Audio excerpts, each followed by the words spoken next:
gan ni man nyakal mi kene shara kene go agora me dun tid yang nen chenga dan che yang wang ko nyakal ke media cha yen ke bira kon ga gwang cha ni mara cha la ro chine no ko ne kwin bene re la ka me che ban pa ga shi wo cha pa kun kwin ngo da ja ten du no che chen ga ta ga re mi che tuok ten jan kan ya nen ke delel pan ke ser de pan de ne ngar mo de ne lel bat kan ro da balot ko sho she chen da cha ta ga re kon ga gwang ka Canada chỉ là mo cha pa kana lel ba la ye no ke nyam o ne ma la bolo che yan ya lar ma le shima chỉ là mo cha pa ke dun ko ne cho cha ta gariek ba la de ke nyam taram chi barar ka ne che balan me dan cha kon pa gariek cho da nyo pa gariek chi o cha pel kon le de ana ni man nya kal che barar ke media cha ngwa cha ka ne wel ke sometime la guji te na ma right na ka media mi sha wa lat ka do chiro bi yor ka do mi ti ga mar ka ramo biro mo ke ta ambe guj ka roi ka gar wech dong ma mi bin nei kon ni de la ni man nya kal dong de wa dong ma ne ka gar wech ka ra jana se kwen ko community dan Facebook ka ja la community ko kon de ala mi chi do che barar ka china biet la ja gwe ke na mo dong cha mat akan ji dora chine wich ko ken kon ne nya jok te la ne la de mesi sorje ken kon ni man nya kal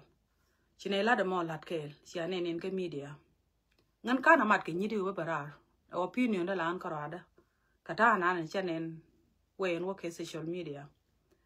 ko cho ni morun mala nya yang anti mala cho ni morun mi se ben yal ka dor to ko ta tar ka doran ba do tin la guji kon chen me cha to ka tu dora ka media sha ga ja long cha surprise ko kon gwa no ban la to kon community mi cha la community no ra u bana ku en chi du ngara amar kamar mi la yo ko ji ka la ja yar ke ji ka nya ka chi na nen ka media aram private mi nok lai de ba ta ka private che nyen ga cha ka no ngel dong mi che we jo je da article bu me long ne lai video ne ba ga jo ni me dan che de to kye ba pal tematic de ka secret gar we je e famous guy mi je ka media na wan mi ta tin an man ya man de la yen community gar we dun che che ka ne kon ne de la nya ma ne ba do kwina siang ko right telephone cha rong ne dia de jo loy du na koy we gwa ke ne mat bat cha raje ji ngar we ngana nya ta ran che ga me mi gwi yana ma nyero ku na Africa along ko gwa no bana la tok ko kon mana di de ta ka western world ko kon mana gan ram ka gat ti chui nei nyare male ti chui nei ko rom gan shani no ngu ne cái chuyện này bà đã cái chả này bà rom gan đắc ra mà cái situation mà đắc cái gì đắc chia cái đắc ra mà đắc đấy mi tiệt cái làm nhá nó có cái quyền cả phải cái này choice hơn là hơn nhiều quyền à phải cả along anh mấy đàn này cho rồi cái lại video là yên anh nên mới chào anh người đúng quyền à phải cả là này involved reason là này involved cái gì chẳng ai ta cái này thì nhận ngoan là ngay dù cái này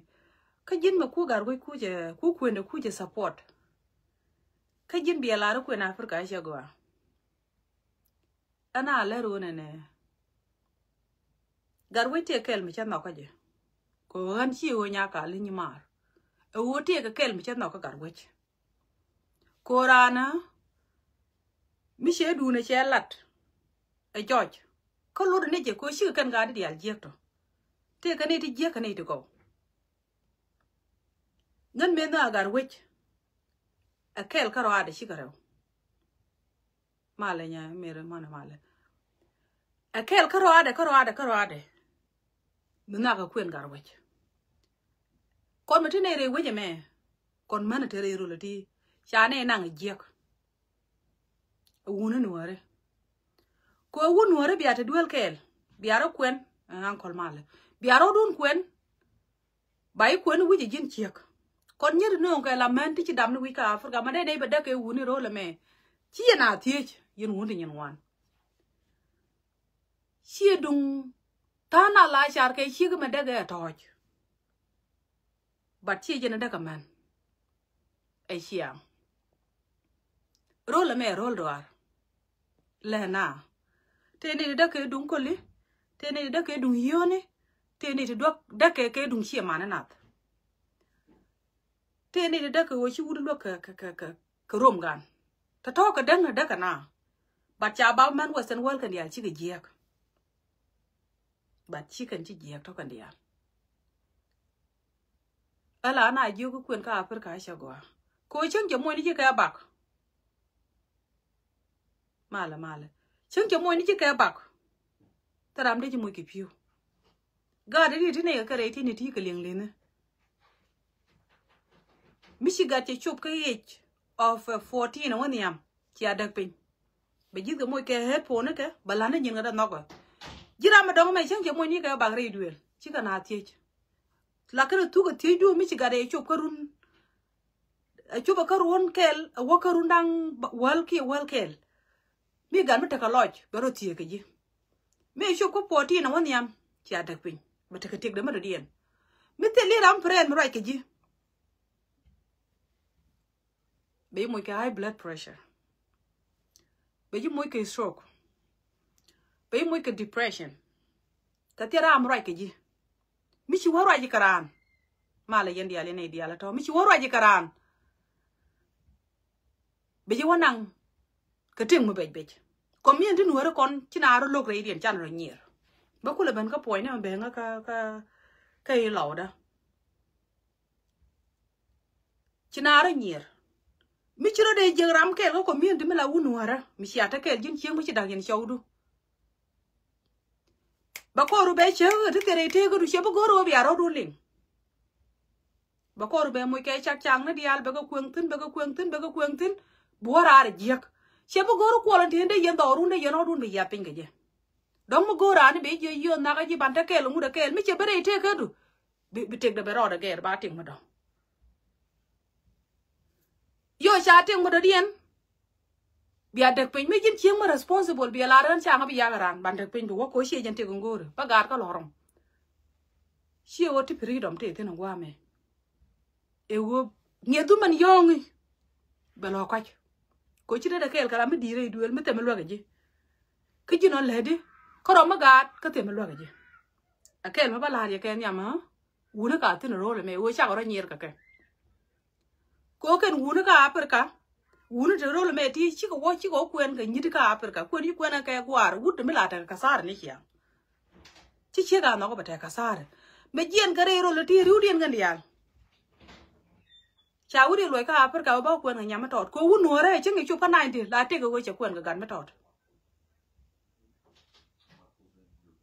cha kwen ne ke wo ga ta ngo ke wo ken kwen ga ka ven ko ba nyom kon nyidi te rolo ti jen kwen ga ka cha nyi tian den nyi den tian na gar nyi tian kon gur ken tik chicken ka ara ke wona ne ibne live ne enjoy no kar ga ko be chi ma rom ko wacha dak kene wo bata ga ting mo gwa ba jala la nyara go chi ken nyi den ya la kon ne yen ga bel bi nan enjoy ke media ke yak no ko ken wo ga kwen to wo ga nyo ting mo gwa ke ko wut mi cha go la dong e kwen ana mo ya ka che ga ko re do aran ko kon nyidi la nyidi nuare en bela nyidi ti nyen wan ko wo kon be jien ga nyidi jien ga ro le me wo ka afrika wo kwen ti ka gad kien to bange pin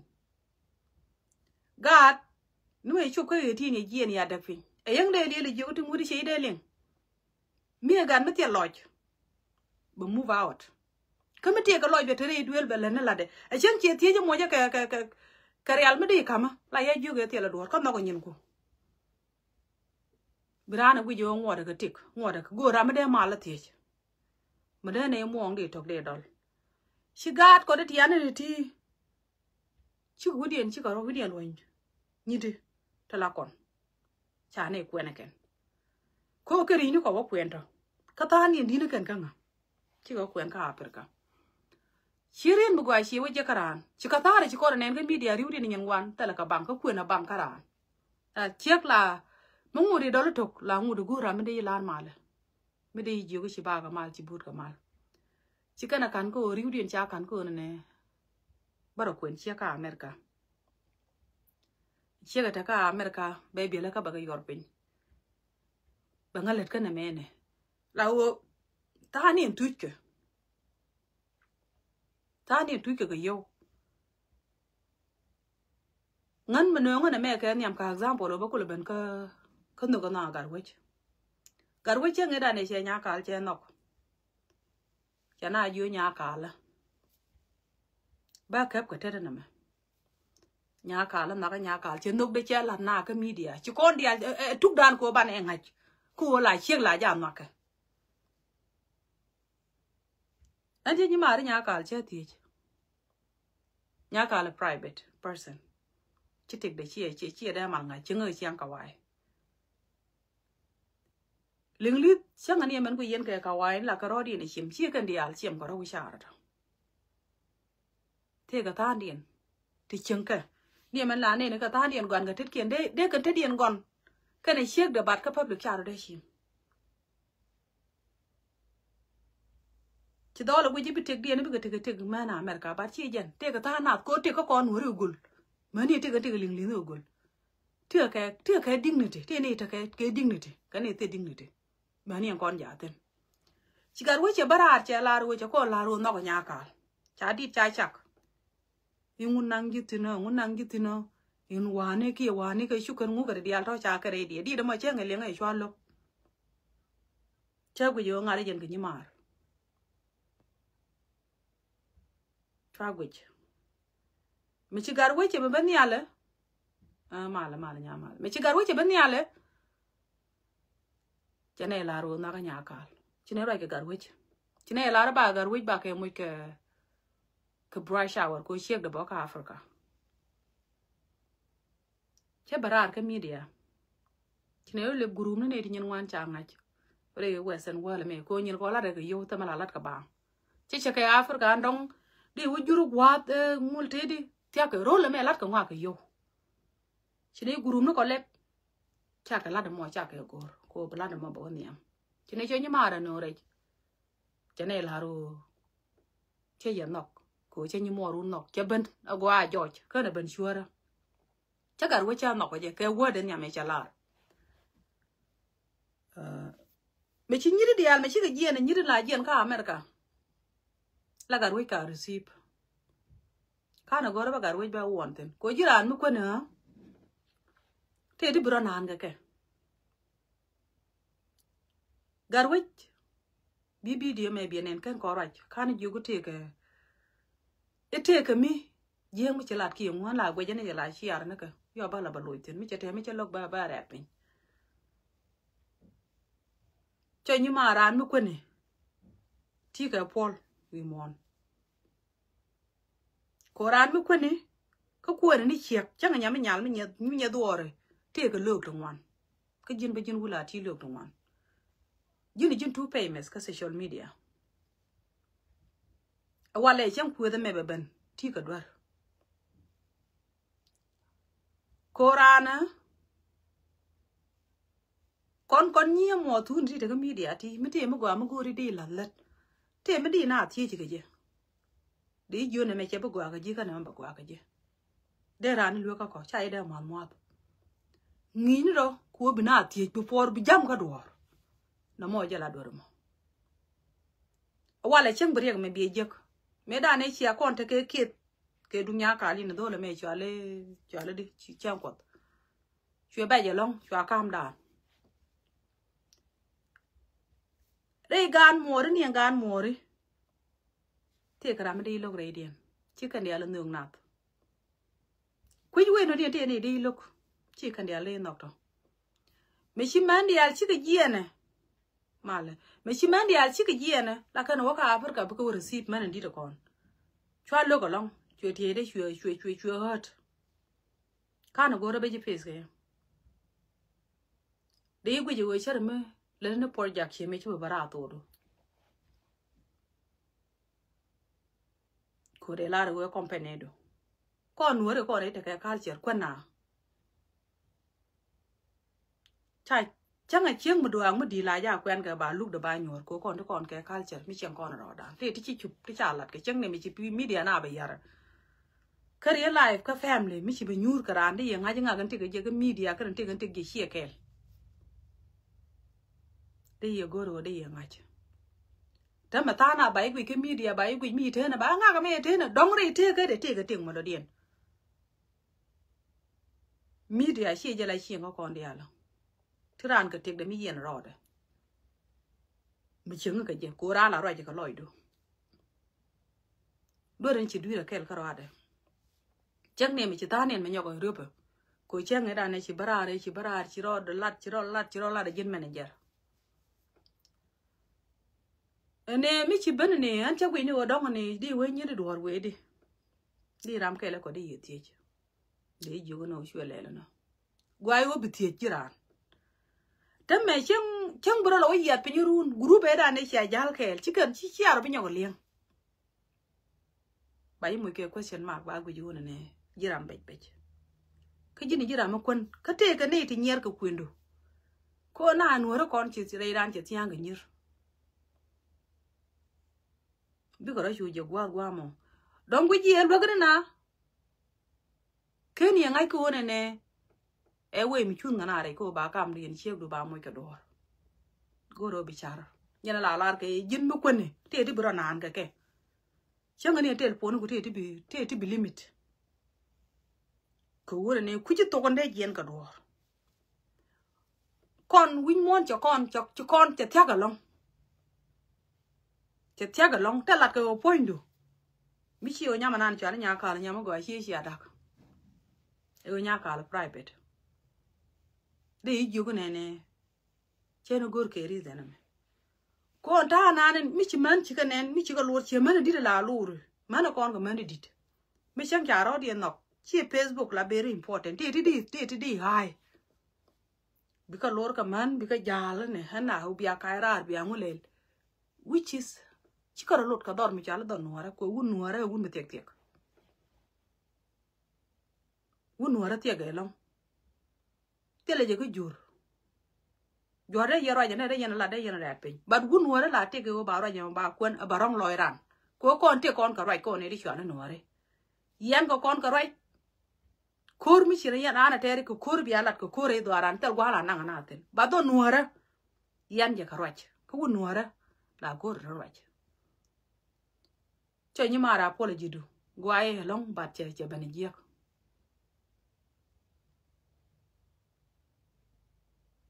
anh chỉ nói đấy chỉ giak cái gì đông mới bên này con ta nào đông điều nòng này bat che dân chứ này nó còn nhiều mùa thu này anh gai giu cần gai già gel cả kẹl gai quăng gai giu cả gai già cần con gai kia là kẹl chỉ bên kai cái đuôi人cú nào là giu cái sồi chỉ bên giên chỉ mới đồng chiếu với nhau cái tiệp chỉ bên chỉ nào với nhau cái lạt ala wo thân lạt đi cha ngay giu này cha giu but ran mới cha giu chỉ cả phụ gì nữa thì cái way mới là cái phụ cái chỉ tero mi cha yi ku no ci dor ku ben ci ngay ci media ca leb bi na ko josur bu ko lo ñuur bu ko ko ter bi de do ko lu ci lu jën tot ci ba barar ka media bi ro ben ñoko lepin ku ro la ban ja ko bay ben ñoko dul wu ci ca gwa ji ga dor no mo ko ro ada kana nok kon mana ti ma ko ji jama jin gar we dew ya de jin na mutu ka gat ka ci jin ka da để gì này mình chưa gà đó quý cả biết cả bây giờ đây bây giờ luôn bà chiên nọc cô chỉ như mà chiên nọc theo gối nó bây chuồng kẹt cái gì chỉ này nó có bên này cầm nhỉ ko nong ne nya kal awala tang te kara made nya kal kwet be kwet ke jogdu ko nya kal dang moro magana ga media be kwet ke jogdu ka chine da nok kon nya man nya kal ka loy da tet ngande jung ni we gwar kwa in lo da kwa kwan ro paleka pal ne je ka chibulu rar ke media bine gor kon ne la nyam man tunu ka bakara ke je mitega mi chiro lon mi chena mo cha ya lal ken rante ne la linyiro mi ne ga media kon ko le dit di ro la ne ka ne lo nga je ne lo nga de ju ko be ju ko la ma ko bu gwa ko na ga nyamana goro wang ru lebe mitega ne mar chi dung lo ma tana ka media mi changaran mi jindor mo mi chukuen tilara guru freni ko freni to ba ko no ba ku buzaken bi ko chonkel ke ji ko media chare duel cheten ka kondi al ko ne ri chala community nwara bata karam ya tin mi bibben mi dong der ala duora ka bayare je chengi chiro de che barare che ji konde am ko ro de jara me nongi nyal yene nya gwe ke dole chala ngade barone je no nyal ke nya gwe chiro de jino nyal ke dole chala kwe me che barare ne di nyaro de di yogor di joro da ha yeah I'm sorry yen nya mar go na ga ye media cha duar chu bari om ya pel ga jiyo go ngu chi ngu ku le nyogo lele namo apology du che je ka chengi ji je ne to ka ni chi na ngare ka la ko ri ya te ga do ma do den di ko wa te ga do ma do chiro chi wo nyogo je ta china le do ko ba bina inter ray live do antame kana mo goro di charten next time mi chakane me ro cha loj ba ji pele ga nyide kamen dia la mane dia lan konen chura je me chi kwen gi shodi ni ngan kana nok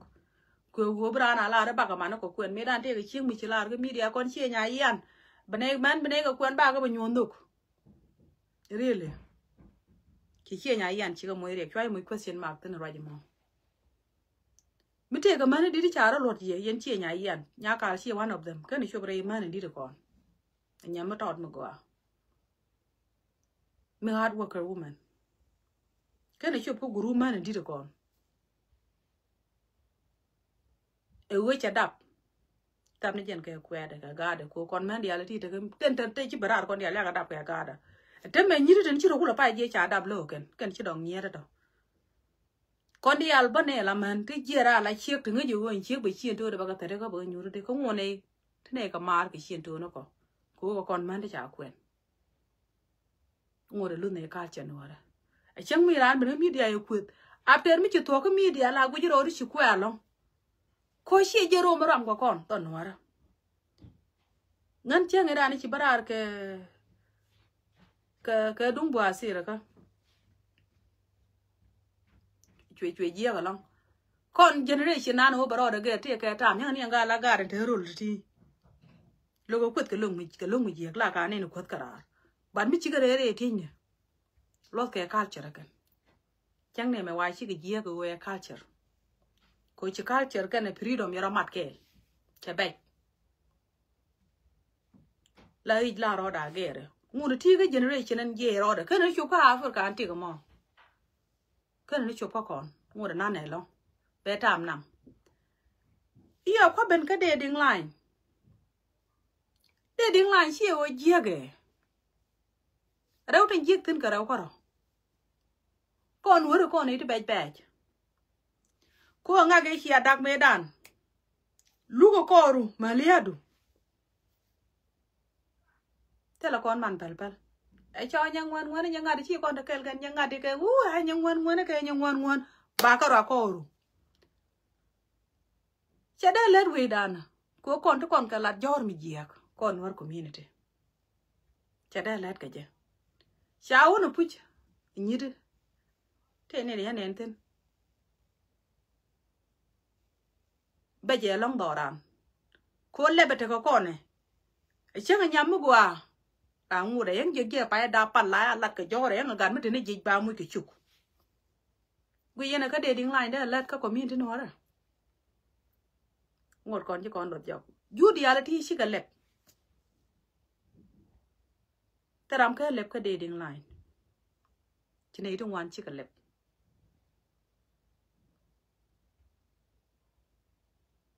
Tikatin te wa kwa ko offer tin ba yo te what you need to tin. Ko ne de rol ti ngai ne simple.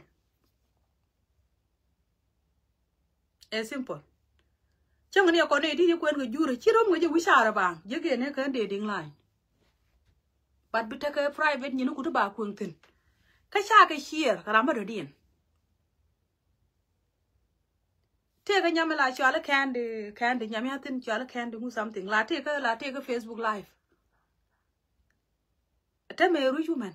Cái dân dating line mà, quên nào có nào quan điểm. Yo chơi click tin chơi no right.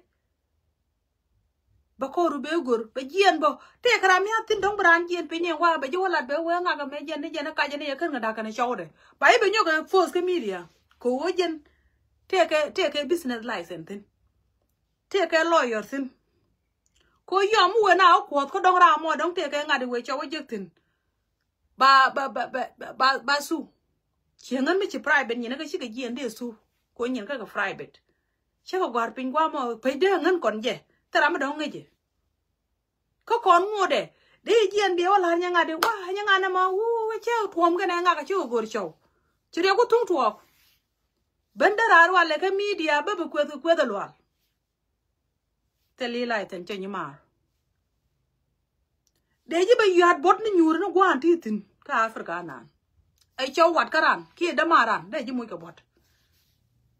ka to kon cha la to la na wala to ko community dan ke na kon chuk ngode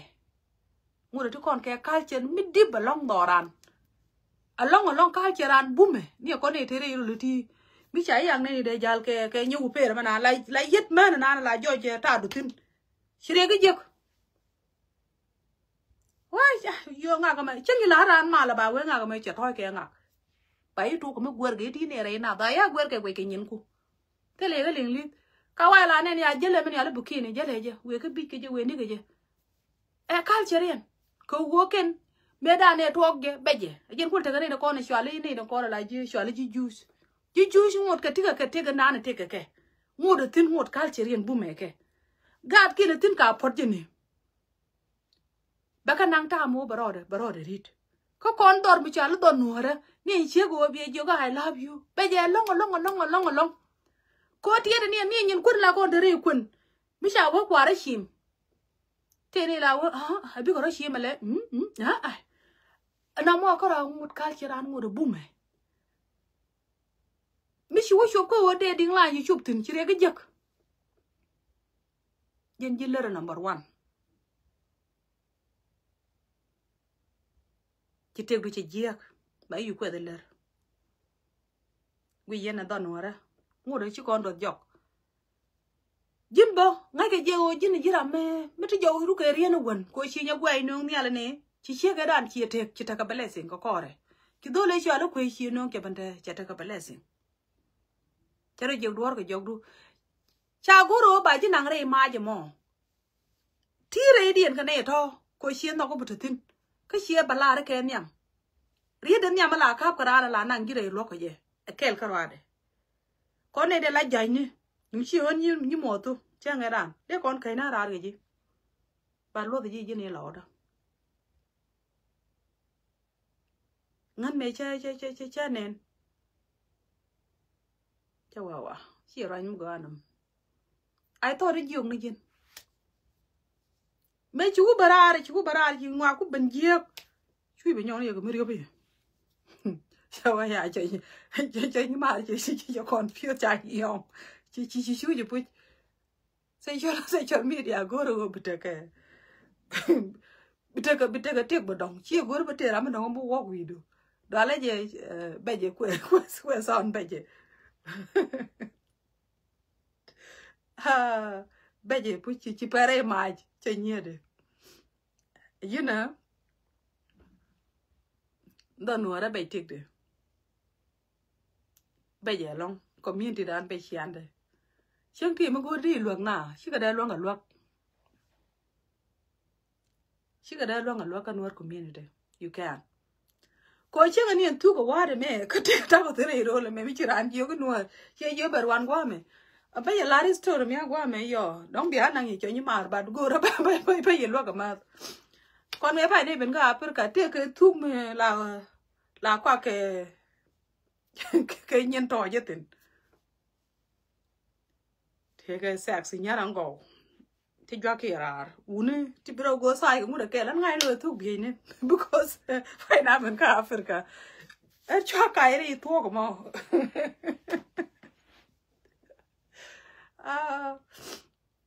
cháu tin bên cháu này để cháu đùa nó điều quay thế bên mới đi thế bên mới đi mới chơi điều quay chứ chứ mà cậu ai cái mày yong à nào anh có rồi đấy chua là quay giờ là bôi mi chua làm cái riêng đấy nè khó bây giờ đi culture đó mày chơi cái đấy chịu quen của lết đấy anh nói để biểu quỵt baru thế con bây giờ luôn anh chua vào đây đấy anh mấy sẽ bên nhau mấy cái này họ cái chơi với chạy than đẹp nó quà đấy cả làm cái gì người xưa mình tên là nàng chạy than tiền chơi với chạy than giá lắm nha chạy giá lắm nhiều lần cái chuyện của thế được bôi cho cái là đấy là tên này chọc anh nghe đó mình qua gọi đây được quay thế muốn ăn thì nó con chơi nên cha số biến nó gọi con tê tê đấy tê cái cha gọi 18 plus I don't know 18 plus đi mua thế đấy mà bên đó cho quan nhiên là bây giờ chơi vô hay mới đi nghe này nè các bạn mà nào cái này chơi vô hay chắc là đây mà lặt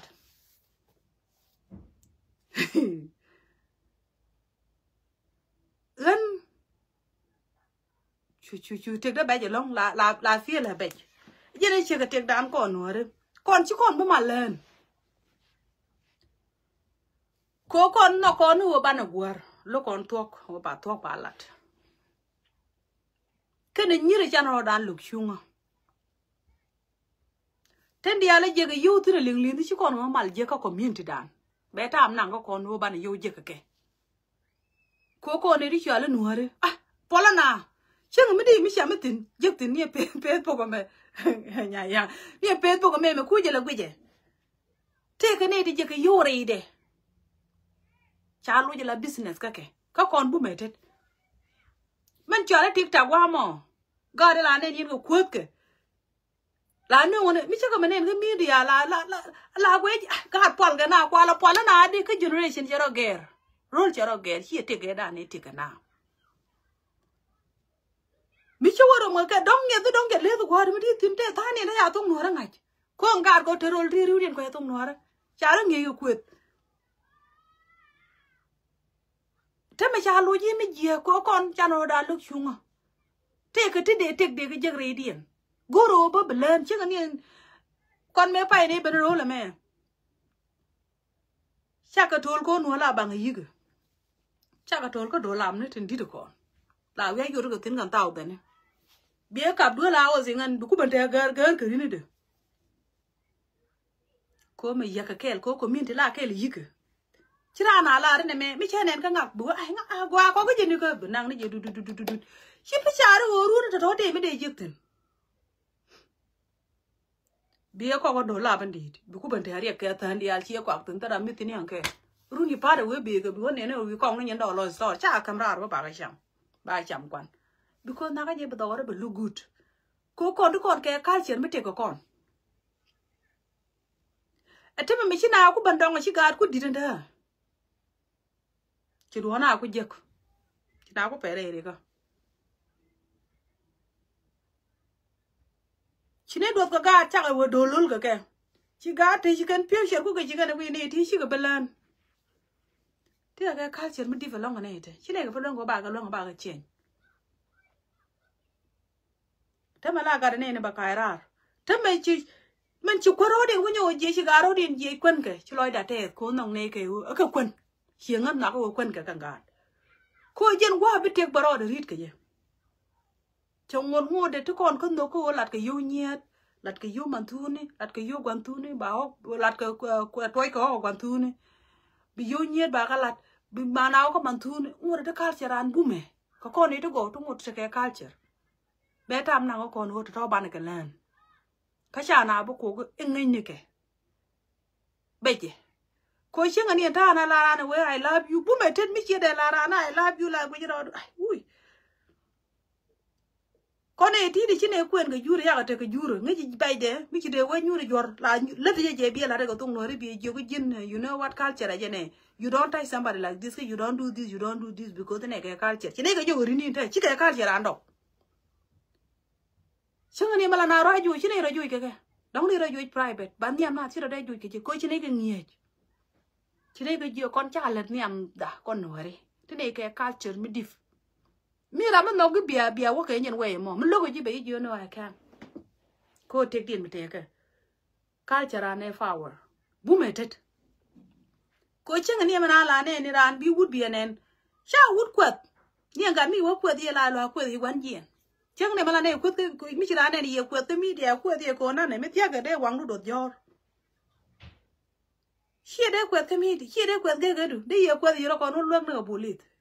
cô chẳng thấy em bù lịt nên cái đang vấn đề gì là qua rong tin này cái quật cô nan cái mi chỉ ra nó để quật ấy thì này này riêng cái gì vậy tin ngay đi chơi qua bây giờ tin nó chỉ ra riêng bây giờ yar video cái chẳng biết là quẹt đó cái là quẹt ra ngu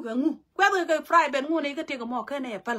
con như đi nồi đi ngu này này cái lụt mới đi cái culture chẳng mà này này khi này quăng cái media lạt cái gì gar với cả cái chuyện gì lạt yes thì cái chuông 100% có một culture nồi thì tên các ngu được kim này nòng này gar với chuyện đuổi chiều cái này đuổi ngân man quá gì bị liềm cái gì quá gì believe cái kel kara koran mi chiro chore maje tini ere maje mi chuwa ke nyira be kera ra goa chu nyong le je Europe jenne gar mu worst gore ba ko le te ai che ga tin cha ngada la di chu bud cha kon ju cái cha do ana pal na ga da na ka cha de je pal ka cha ta ga dua dang ra to be ti chi ben ke je ben ke dunga ju chỉ bên cái đúng rồi chú cái con nó mặn đi nữa bà cái mặn nó có bà cái quyền nó mò chiều quan mà có chắc là đang nọc anh đúng này mẹ guru rồi để luống này uy đấy dân guru rồi bê tiệc qua sen qua mà guru rồi bà gạt mà này cần trang đi ăn con guru rồi bê tiệc điện mà qua cô pít gạt đi chỉ có nói chuyện cái như là America cô con đi ăn bao cái này America chả rồi điện chuyện cái tiệc rồi cái cô chẳng này giờ nan gì mới chả camera ăn ngoan cái Badul gora da mata da be luang ko be yapin bari jeng mata on mi chamaten patani ci ka lo na je ibi ka ta marar gora na mi chama na je karan te ga gar mi ci kon yore ka ana gora sugar mama chơi je ngui ngwa ku je ne chơi je gwe jan lam na nga di lu ba ngan chende man sugar mama ko ngan an cham tele yo lá đấy cái dollar cha rong cái sugar mama rami sugar mama rami te kan wa cái lá đùa anh go đi sugar daddy anh bấm yêu wa ka ap ka de ko thut ka me ka na con ga ka ngà đi nè dân quốc để quên dân quốc để quên cho thầy yêu có go nó qua để mi tin I don't think they go ram go đùa cái người anh đi $50 me cái giờ go tomorrow để block chân đã cả mà cô $50 yang ani hour chen cái chia dân qua pe cái ngã chang pe cái yuti $50 cái thạc chen cái luôn của bà cả mi tele mới để luôn cô bi luôn cái luôn cái gì mi would mi chia la cái chia ngọc đúng rồi thì là đuổi bà riết pe đi luôn cô bi support mi chia go ro bà riết pe nhà bà cặp cái thuốc để vô go qua là cặp cái thuốc cô ngay giờ run chen cái liềm đó để luôn bà chen để luôn cái lên này cô gần bela đã kể gì là quấy như thế này là con bùm cái lắm mà nó cái này cái cầm đề là con chi này gì cả quấy cho tôi cái này thì cái website mà con thì mua đã bé tam năng có con em biết chứ con thuộc này generation này này thì này vô đó là generation của lò bên cò đó là dân đều cũng là cái cô này đều cũng là quen ba website nó cũng là có con bây giờ cho bắt thuộc tỏ đàn akora la la to na ma ko ade ni men chalen bua sir na ne chele be chenyuma cha ja na ke ba ling lu ke de ke mi jel ga na mi te ga na wi mon mi de we na ba ta ga bua sir ka be ji di ka chi ji la ro be ka benuar ba ye gwer ke dung bua sir ko ro ade na mon ka mi la lat ke ni ji bia ko la nga yung te dan ngot kon jok ta to cha ka lat ke ga buar ko kon ni chi te wu mi kon yo re yen nyara go ton la yin ku the media e ku ye mi ne ku the media nga bu ku the media kon ngo ne ga go ri ni go nyem ni go choro ta ga western world ri ni go ta ka pur ka nyen kien cha ga lo ngalip chi ga chor ku wo ken ti choi ti wan ti ga tin dong ai joro ta cho ru ko ni nyo no mu dong ni ne wang de wut ku ji ni we e wu de ni e bu ni ko ne ti la ji ni ye we har yo e baby, I'm here. Or chen ta kwa mene. Ko ne ga prido mate ne tin tele nyang mo go ne liang ne. Rino ko ja ga bi wi to me. Ma ya ma ne ko de la to re di chu ta mi an to. God ko kan bi generation ku lo gero. Ten ba nya cha ran ba lo mat ka ra ma do. But we ngore te tin. Lo ye wala no ya ba nu. Chi no wala lo ye yi ngok du. Ba ai wa man nga ki ku tung te ne ai ba ngwa mi. Che ma dong yo no ne. Che sha re te ga na ne bi ibu gara ti ibu te ga tin. Te ga ke wona ne wu. Gore ma tot. Ko wut la dong e kwen. E yang te ne pinya ya duang pin mon. Dia wa je ma ne pin mon ma mi cha ti de wa na gore ba nyo kwen. Ba ko ken garan. Ko mi te re dim nen ka bela dien. Kon nyit la lo do ya tu yo ni chup ko run ti atin. Dia wala re cha to. E ga no kon pal na ro da na community. Ante ga nyimar mi ci barar mi ci kwet. Rana wo bai nen ka mi je du beje. Gwana ko ne ti te ga media ti. Ba wa la le no wona chi pa tram yo kon kwet medan. Wa de chi or ne garwich. Chi or je chi community chi nyo do mai. Chi nyo do mai chi community chi nyo yere. Chi na nyo lo re ro la. Wo ba la ga ja ga gat. Ga yu ga gat. Chi kon bu lok. Ram mo gere ge reason cha gat ko tu ngudi dong te ko choi de mo gore be nyin ga ba ga handle ga je wa me to ko tina wa ko cha na chobre ro le me ka no da America den nge ni ro ko pal na kor pal na baile nang na ro shi ko de wo lu jo ko ti shi wo back long time ago ba ga ya nu ga chingang na me shulel che kon bu lok do ran te ka rek ngan wo de mala na use long gat kon ka re do are liu na ken gor ka lok nana advice mi gore de kam nyiti dial te wo kwen ka Africa kwara tek dan ku ngo private nyama mi chang chi jegan ando le chi nok ki e wut ko kana diala kon tani no ke wundi dong e bodo mentari ko bod bola ja ja kan wan biteli mi chame chi de duk chi de te wo chi de te but mi ti ga mi chame me bi dong da point barar is stress state in doran chui na tin lale je ga do mo go ni wada nan me ya le shuga mama la gwe ye kwi ken lo de ko shuga mama ara mata kan wak kon le ne ke pe chiek ta na dong ken ga na no ke ra dong chi ran le dong je ga ni yu ku ma mi chi ran chi ndong mi che ye mo ke ma tot pi nga ju ne o go tik ni am ye no ro du pin mi chi wu de chi no ka Africa yu ne ro ye de pin adora le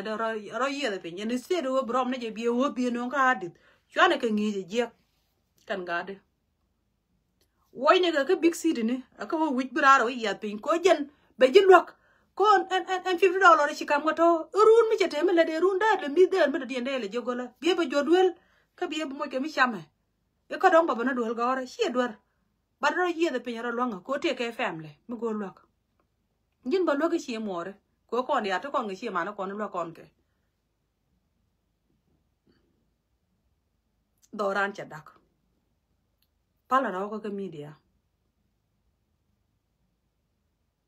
chia ko mo me chane ne video an cha la na ti ji e nga ye che ki nyan chi ko bara che kwit che chu to ko nya nya do jara wo tin cha free ndama che wa che go ba right kana ka che ke nương ne le ke ko da nương ne ngi gui gen ga ri ka to ko ka ko ni be ne be ja ra nyan che ko da gar we chi right mo go ran mi che dwar che le la lat ga je ka right chi be lat ko kwet chi jen the solution bai challenge ka right be je ko community da ko ne di challenge no be je long right mi ko la ngan ko je ngan mi na ne chol right be je thuốc la tie me je la tie me je be je mi ra ne chol kwet e de ko no ko mango loy du je che ngara ni che bara nyan chiu che chu riop che chu kwet che ti dia chu la che chu pen tin chu ba nya kal me te le ke ke ke je yet nya kal che na bela ri cha bi chu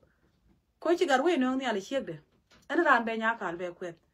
bat ko nya kal ngi je ngwa chi yi zo mal jam ba ben ka lai video du ngara mi yi chi ka ra da nyan chiu lo e pu che ko mo chen chi bara chi nyan chiu chi bu kwet ka chi chu ban yu ba mi nga jog dia la kon chi ka chu ban yo ko mare ye ka gweji te ga jong ya tin mi tin ye tin ba bara har be nyo ko ne chi nguno ya gar we chi agu tumo ke kes bi gar we chu ta ke ene mi ne wan bi ka mi ngan ya ka chu jiek shin chi jande ga de ga no mo ba ngot bo shi ngwa ko tum jiek shi ane to shi aka min shi amesa chi nyan chi ro chu wu jante yi we gori nyan chi wa ra ro ye bele de tin chi a problem chi ane na te manore nya ndo message me ba ka me I know no go ye long da ko da na question media but she solution cheng te mi chenen le li la twai won ne bi kwen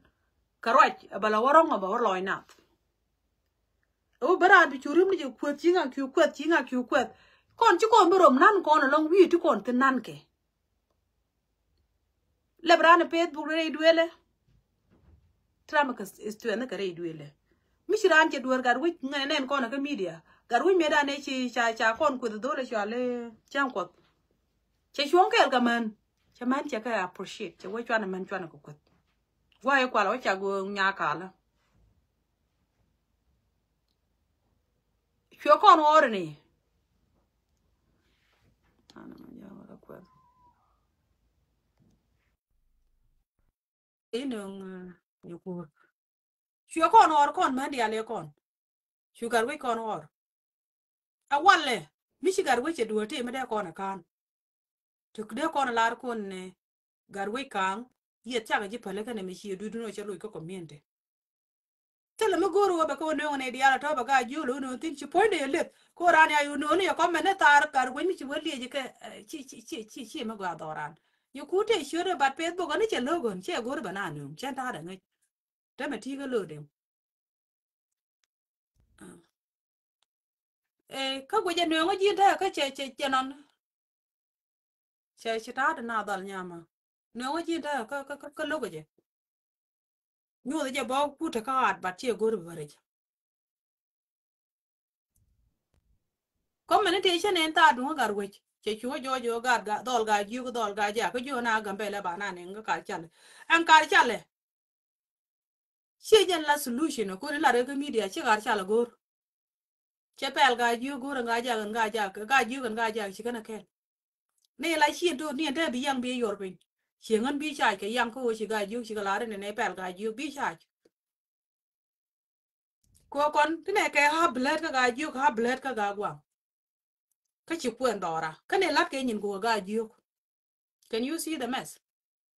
bi yang bi yor bin bi bara ga la video bi ne chol kon ga ju jin cho nya da ma gwa ma nong ne but chi ka re ma next time cho nyi ru go bi ta ga advisor to go bi advisor to go go ti ga nyi mo tunu to go to pel to media to smart people to de jin do ka kamra re ma cha la manan ga tuk de ni chi mo te me de ga nang tu kon ti me cha jin cha yi lauda chi ne de go te ga me de yi lauda de chi ngi ga media de ne la to including your asana na ko jara me da ne ku ji backup me ka ne al ne ko yes nga ja lo ra la ka nya ra mi cha la de ye but go ro bi ta bi yo pin bi te ga na bi yo pin dro ku ko ne te de we di ro ni na ro din go ro bi chiang bi gwi bi nga bi na jo ga he te mo go ra ba le gwa me ne dung nga da ka me da ne bi yo tu yor pin mu yor pin ye nga je to ne jin ta la ka lo de ko bi na chi chiang wa sen world but ko ne te wa sen world mu ne te ne ke chiang mi cha ne chiang lu de mu ne ke chiang lu de mu ne cho ne ro da ko ne di cha le nuore tu mu ne ke ka che nuore ma na ne ka bola na do en ke ro le ti cham ne ka kwan dia la cham yana per ka ten cha ta le men kun ta ne ke ro le ti tal ne li ai tal ne en ko ben ngen ke tal ne ten dia la cham yen ke te la yo cham du kan bu cham ne ke ro le tal ne ke ngo ne ke ding ni ti nuore te ngo ne ti chol ne ro da nuore le ne nyi nuore le ne ko ro le ti le ne ti dia ma la le nga la ke chi to la kon cha ko le ya o ko ne ya we dung poje yes e dung poje ko ngot kon ke ding de chẳng ni mala ne ni ling ling jel ga ba tara la pale cha tar chi pale chi nuore ya tara pale di ye pale private ni wu nuore ya tara pat an an wut ngode tete pili cha nyede yun ro de pin nyo kur chi ala ji lo ma chi ngan te re ga facebook ya na ye lo ba na ne la ne ko dol nyin ti an ko la lat ke nyin do ali ki na kon bi ko lo moy ke bu jam ne man jel ke tin mandan kene ngade no kun ko nga te ra mi chi ro ji ke ti ko no kun la is sunu kula yan ka ko jene mi ya ben ro le mete wut kel mi re che we de ran ka ple de we jin ge ta tok kon an ko dress no ku dress ge yan ga afrika jel na bi wunen che kwa ka chwo ka tru ala ton nan ma kwit kwit nan ba ku te wun ke ye ma dan ka ro de ro le me rek de mu ke re ge je de we hey yo de wut do ile ga wang de kula we ga ge ke chi ro dress ke dress mo chi re ku tung je take ti rol ti rol ti second dole chala mak tiang ti ri to go to chala medan cherien mu gwa mi chala wone ne man ti rol ti chuike ga ma mi jiro je che ka america ngeni je u chuike na chunya tek beje ko chala beje gwa ke wuno ko wut de mi la ta ka sare e chengi che da gurun cha ko bene ru ni ya bene wi ga media ko te rut ken ke but ke di bo every day mi re te yite pa ta tot ba che ru pene ga ga tin ko ni mis ga ke wona jawo a la ni te por tan ro dien wo ka nyak yo you would ben boyfriend at all yo e yen lo ka tin most of them jena let ken ka chi ga right tin ko la ken wa she de mo de te ga nim de ka she de menen ko wonu ri cha de lo lip ba lo lip gar gur che de to i de ka ra ke window ke de pe duel ke de duel ma de wa wonu ra ro le me cha ne guol ka guol ma la le nga la wa la ya ju ko warar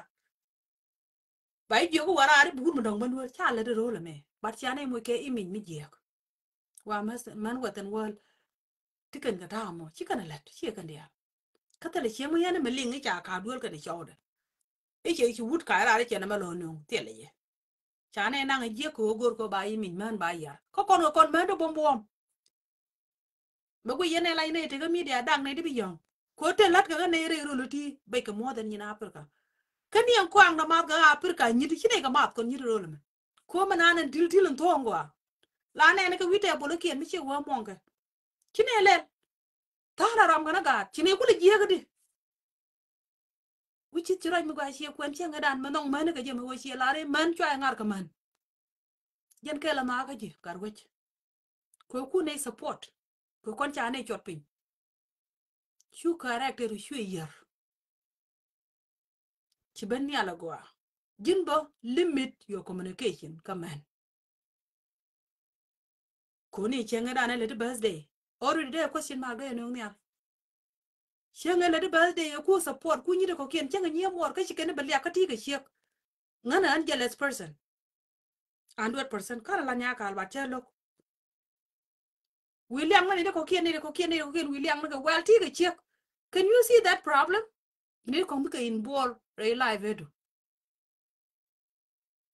Ran mi ti ke chieng mu kweni. Mi chieng mi chi dak. Ti ke problem. Ano gwa ba ikwet ke je. Biro du gang ko wote ti bi chuptin ko cha ji bi yopin. Re kra to.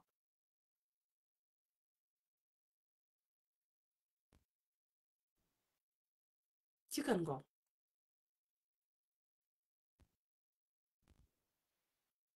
Ana dan nyena benga. Kala video ko be video ko kon chang ben ne dong de ko ji wona ne nyiri me bit ko mana ka cheng ran chi ko ben ne la nyama nya kal. Ke tele me lar ke ne. Dong de ko ji mane ko jo nyama ra jen chela ni ngan cha kwai ke je charlo enu go pal na ga dane ka tele me no ga ja ga ji ko ndial kon family tele me no bra ni na kar chala batene ka yes I know that happen ko on comment di ana ko riu dol di ana ko ne ko da gar wi karol bu te ka dol mi chi right mi che video de ye hie chela la juk me tu go te ga kwar jang mu gore de de mu dol na an la chiu dol ma la de chiu nye de na nya yu an male la de chiu nye de ndol ma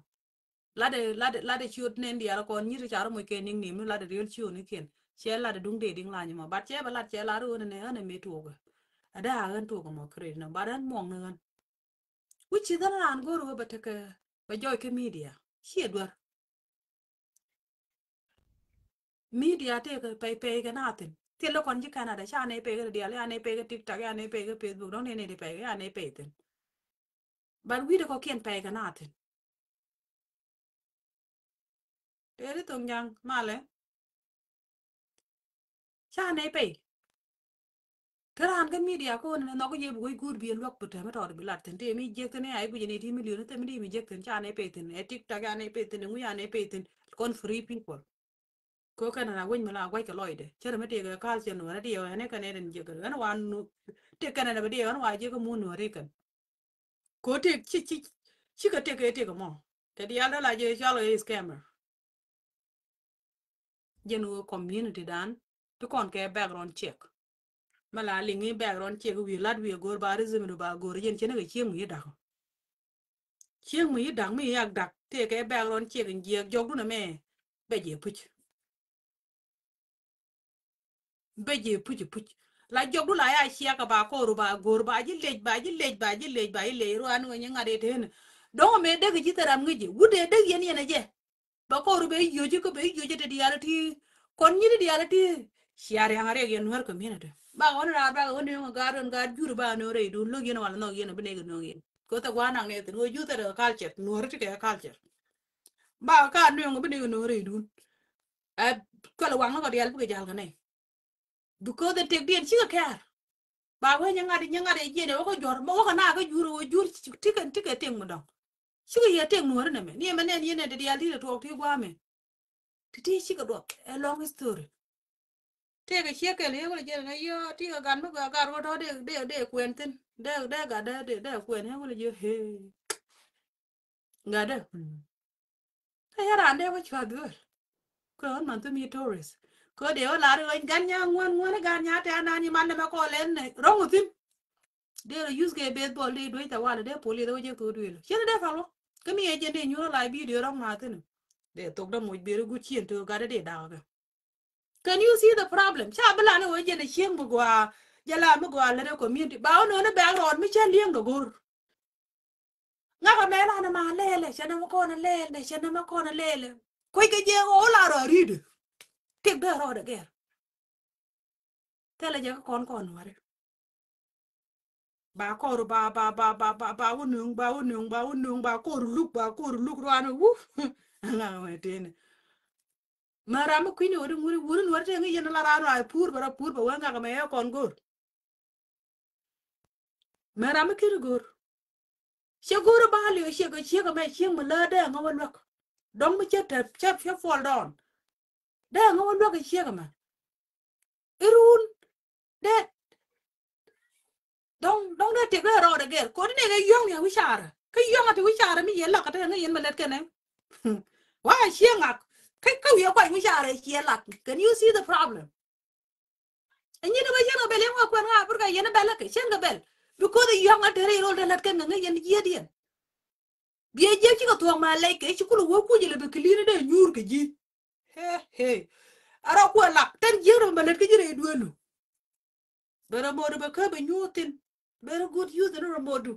che yina loka to ken ya don mi free je ko chieng mi che ko kwa ka tembe te jotin ko kon man chin eliang kon man to wasan wal to kur je giti ga kur sini ti ga trer ti gar ku ka kwa dial ti garu ke bi te mo gor wude gor wuno wo be nyon nok jen fas gwan chi ara pa je be nyon nok rezo be bi chi man won ko re ga ju a je nya nga na dor en instead o de go ro ga de ente wishara no anya nga na dor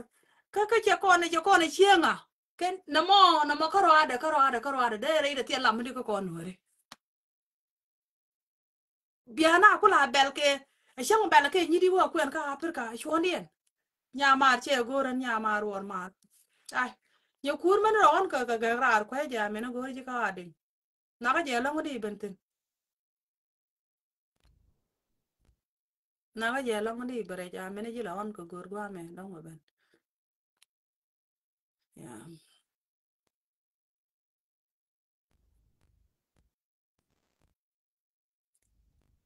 ya te gara mun gore de no cha kwara long bat cha lo ko ja I don't know why.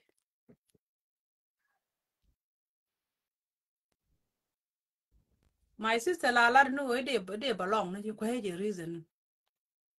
men de kula to ko kon prene men ro do won ko mi bro garar nya dang dan bi tu pi pu ni bi won ko ta la nu ji bi nu ni gwa ni ne ne yo bi wa to ngam che jan ya ta da dal ga gwa and instead of be no loy de cha ga da kwan ba gul ko no kwan ni ji ji re du lu pe re nu ku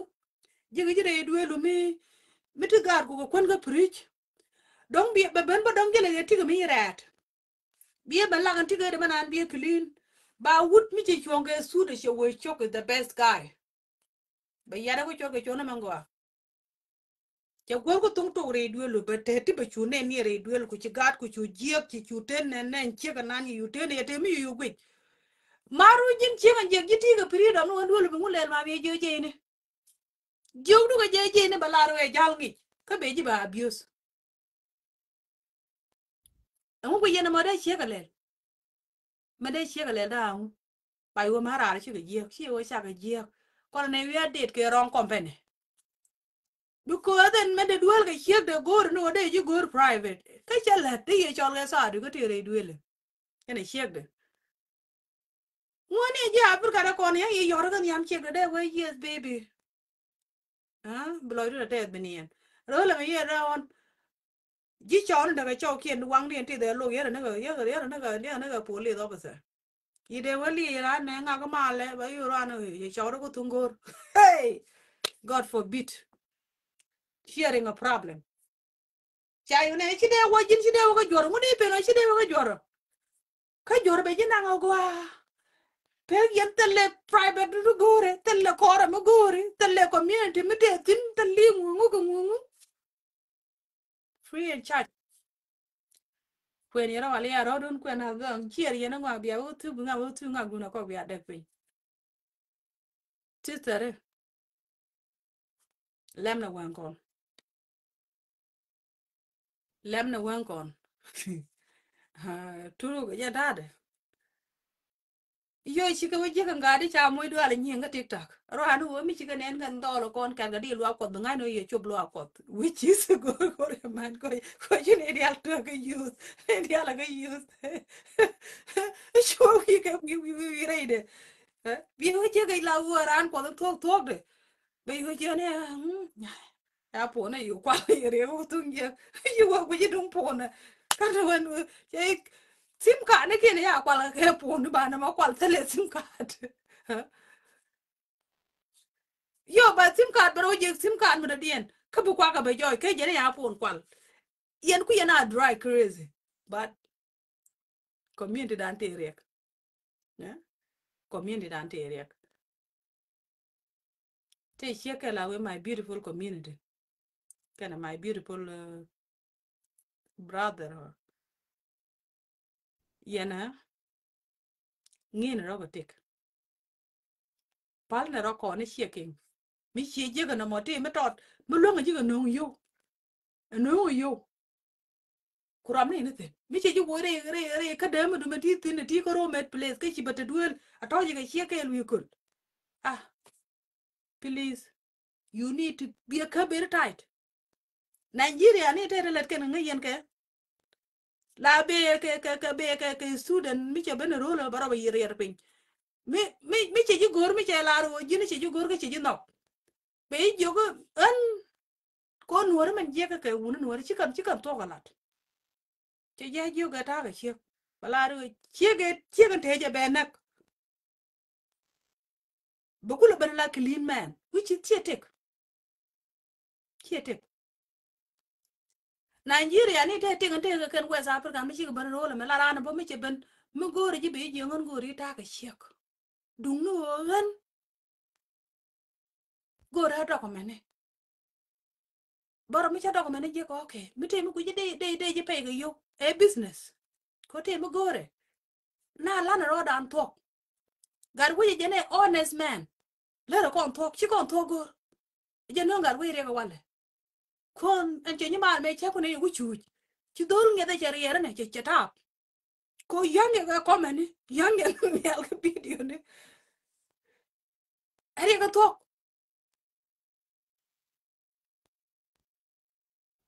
nya do yu bara yu ban ko che we che ni man we ku ka je ne yin law ko la mene ne re ga di dem da ku la ma go ade jin you are a beautiful sister nya do in law no kon chwana ka jo e cousin ku je dien e in law ku je me ko cham lu du jole lona dei kun den kun ga ko na ba kon mu ga do chana ka lot ci tam je to kon ji kon ne dit kon ro dan kapin mi te gani do ken kon ngot kon ga afrika an logo no bana ba wiya ba ba la ra cha yo ko cha ma je logo shu mi kon ga bida mi gore ke kwen nga man dini akan nga kwen bida aka cha ba no na ka ko min ti nuara e ba ga man do na kun ba ga man ko kwen serious chi ra mi go ana mo hande la ro lo dun ko e lo da mne wo lel ka la lel ke nyar ga gwa ba ke wo den pin ba ke chore yeda mi lo gore yeda ba ke no ngwa mi atin bine nyo to la ran to ha ke di ane ye kun ko kwa e lo da pala ka that boy chine gor bine lose ko man balet ka ne ka matar ga gwa mi go lo ko jente ga nget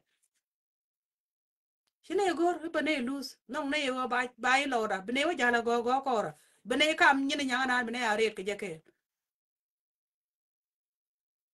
chine gor ra ma akore ya woni ngural that boy a gan me smart ko je na gan me no go da joy da ro de lo which is go enu wo meta la ya bade na ba jo e ama te mi chine nga ji wo te ke ko ra chero ngone dia enu ona na la ro ni wun wor me la sur bume ka ni wor ya sur ya la re yang bi de la ya le re sur yo yi kam chung ku le mi ti ku le pe na be ku lo ji sur but in the public place de wun wor ya de mi nyu la bi de we ji o top be ji am sur ki de me je bume te la ro de dol ka gar ko mi kon ji sur wo che de bari ba jen che ko ko ba kwat ci dum wor ba kai re de ane jen an jen ngor manan che lo ba na nu nu na ci loy de che te ci ne no men che lel forgive us e in loda che na mana nyama na ne kwen bagar wi be ngi to complete ko nyama nan lo ga de alto lo ga anyama private mate ga tingu private tik de che ta public che nyal je che je ka nyama go che mo ga che je ko dun chere ko ne ti de ra ne je ko picture mo de je le mo go ko ni nyama go me bit ke be de Con do not the day you go no, that's true my love. Chị what true far and go no. Để này cái gì cả. Bắt cô gì cái nhà cả. Cho quên người nhầm qua. Anh để dùng gì chị mà lòi đồn quay. Quan là kapal. Nhưng mà này jenny bờ cái ur nan đi ở đông trên như này anh rồi ga yêu bờ unus. Cô là ram kia đó mà jo kia đó ram. Bia bờ lệ ngã cái mẹ ta cũng bia bia yêu cam nữa thế. Anh ấy chỉ đi đông cả rồi. Thế cái như này đồn. Cô mà cái gì chị đông cả rồi chứ mình không. Quay point there I don't know. Quay background đấy. But chị dân về lại cái đó. Anh ấy lòi đồn coach. Quay qua ngon là anh nhận con. Ngồi đó con tin cái đúng gar weekend này pel con nhia mà nhà kal ngồi đó we still doing it balel cái ngà được chứ đó ra chete kare cái này near chứ con này bị cheng na media ba ja ban lar cái đúng nhà kal tin ban mi chitam na chupa cái lên ngồi đó con tin con là de anh na cái yendi al ku ja wana ngaji gwa cái gì ku ja wana gwa cái gì nó gor con anh lo nó ra dan chan chiang chiang ding thì cái dan chan này lên mình chờ là dating line chỉ giết trong một cái gọi cô chắc là để dating line đi đâu nữa làm đi bằng một tuần bị chỉ như smart chú bên này để bro ya nên cái dân cái bé lên ngài bên này thua đã còn gạt quay áo nhiều đốm nữa cái nhìn nhà cả là anh em nhiều con nuôi tự cái áo nhiều cái lil cô chắc rồi tin nữa nhưng mà tôi gạt quay cái chuyện này mà đi nói chơi như mà thế là mới dễ một tuần cha cái nhiều lil cô bán ăn rồi cô dư này là con lát cái này yêu kiền ba ko le ko pala ke kan galat ko jena nok loy din an rami bara ke media ngene ye bro je ko haba nan ba ta nu ngok ba men jeng men ba kan ba wa re ba men gwa du ba pel men di na ku le tek ba no ne men jeng ne jenen sila jen ku le jal ke jen mo yere ba na ku le lo ngene kan la ne business ne ken ko kan por mo ne ke ci kon ga belong ci kon ga dem belong wa nga nyo drop tin tele mi jek tin ngar wi kana dinai still mo ne e bi yene nen ba ga kabra re ma kwe na ne kabra be nyuro ma ta na ne lit jara dir ko nyer ga gwang ti ga ngin mi dit mi ne la de ne chuang mai ke ne kam ne men che tu gan gar wi che la de je ko pi kon nye mal ne lok du ne ne nyo pixel de cha nyada we still ne nyo pixel ko te nget kam na che nya ja na te ne ma de den bne gwan di ne ki na kon ne ko je ko jog de ya rong ten mi ke ne te bi ga le ke ne cha ga rong ke che nye de mane pigo ngode we still love you but next time me go ri bile right ni gane go tina ana me de lele ni me de lele te ti cha go ro community da jene de la mi chena mo chi mare ane chi loy de chete and happy sunday bia but kamal bia ko nien kamal ane chi loy na chete anta ke bang mi ne gwa kwen pan ti ne wore la di yo ko kon ne ko ri yo ni nyet ti ne ga fal mane ano ba yo nyet ba ga lat wo yo nya ka la to ba yo nya lat okay ane yana go